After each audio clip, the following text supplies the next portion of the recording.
Welcome back to Half Acre Adventures. Today we're going to talk about mulching and why it's so important. And as an example why we want to mulch, look at this bed here. There has been nothing on this bed to prevent the weeds from growing, and you can barely tell what we've planted and what are weeds. So I've got some Swiss chard down the middle row here, and we've got some peas along the back fence where the chickens are. Chickens have decided that they love those peas, and so that's not going to work out very well. We're going to have to put some kind of a board up there or just leave them for the chickens to eat. But what we want to do is we want to mulch this bed so that we keep the weeds down. It'll also retain the moisture in the soil. This one? Is this a weed? Mm-hmm. Okay. So there are a few different types of mulching material that you can use in your garden bed, and one of them that we like to use here is straw. I've been using this for a couple of years really successfully, and I'll show you what that looks like on some of our beds. So here we've used straw on one of our hugel mounds. This is a bed that we made this spring, early spring, and this is our fava beans that we have in here, and it's doing really well. It's keeping down the weeds. I've actually poked a few different seeds in here. We have California poppies and nasturtiums that are going to grow along the border of this, and that'll also help to suppress the weeds. So it's kind of like having a living mulch, if you will, as these flowers creep and take over that space. There's no room for the weeds to grow. On our garlic bed, we actually used pine shavings. This is wood shavings that we had in our chicken coop, and so there's a little bit of chicken manure in them. It's not too much actually, and we put this on top of our garlic bed. And usually you would want to compost your chicken manure first, but it wasn't too bad. Like, there wasn't too much in it, and so I thought this would be a really good mulch, bit of an experiment, and our garlic is loving it. It's growing like crazy. And here's our potato bed. We've got straw on here as a mulch. Really great for keeping the weeds down. You can see the potato plants are starting to poke up. It is at the end of May right now, and so there's no weeds at all here in between the potato plants, and it's helping to keep the soil nice and cool and retain the moisture. And on this side, I actually ran out of straw before I got another bale, and so I just used some leaves that we had in the corners of our yard from last year, and it's really doing the same thing. The leaves are keeping the weeds down and helping to retain the moisture in the soil, and both of these materials will break down really easily and actually add to the nutrients in the soil over time.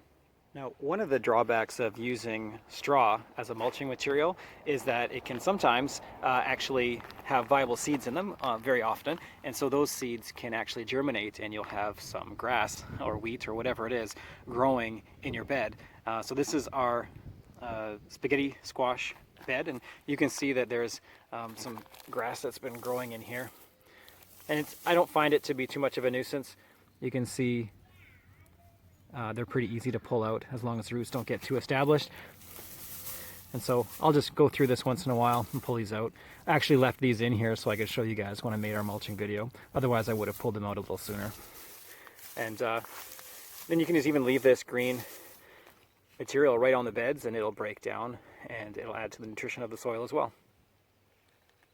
If you watched our last video, you know that we just planted a whole bunch of tomato seedlings in the ground here. And what I'm going to do is I'm going to do a bit of an experiment and mulch with different materials over these 3 beds of tomatoes and see what I like best and what might the difference be. So I'm going to mulch one bed with straw, I'm going to mulch one with the pine shavings, and then I'm also going to mulch one with grass clippings. And I like grass clippings because they're free, but you got to make sure that it's dry and you don't put too much on at one time. Otherwise it'll clump up and it'll start to rot and get kind of smelly as that breakdown goes anaerobic without any oxygen. So you want to just kind of do it in light layers and let it dry as you build it up to a couple of inches thick. So let's have a look at what that looks like in these tomato beds.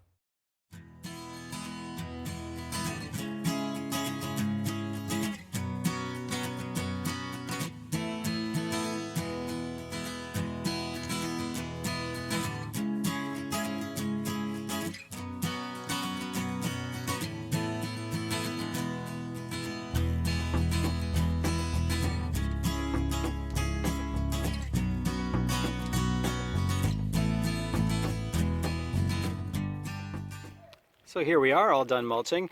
This is the tomatoes that I mulched with straw, and here's the grass.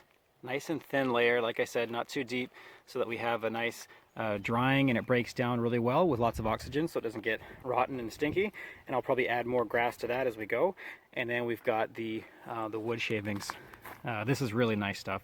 This is not the wood shavings that we've taken out of our chicken coop. This has no chicken manure in it. We're just going to use this straight up as mulch. And we'll give you guys an update mid-season as we go and let you know what we think of all these. Okay, thanks everybody for watching. If you enjoyed, please like and subscribe to our channel for more videos. And that's all for today. I hope you enjoyed, hope you learned something new, and I highly recommend mulching. It's a fantastic way to reduce the water that you need in your vegetable garden, or any garden for that matter. It could be flower beds or just your general landscaping. Mulching is something that we always make a priority every single year. So until next time, happy gardening. Bye for now. Bye for now. Hey, you guys. Guess that's their food this time.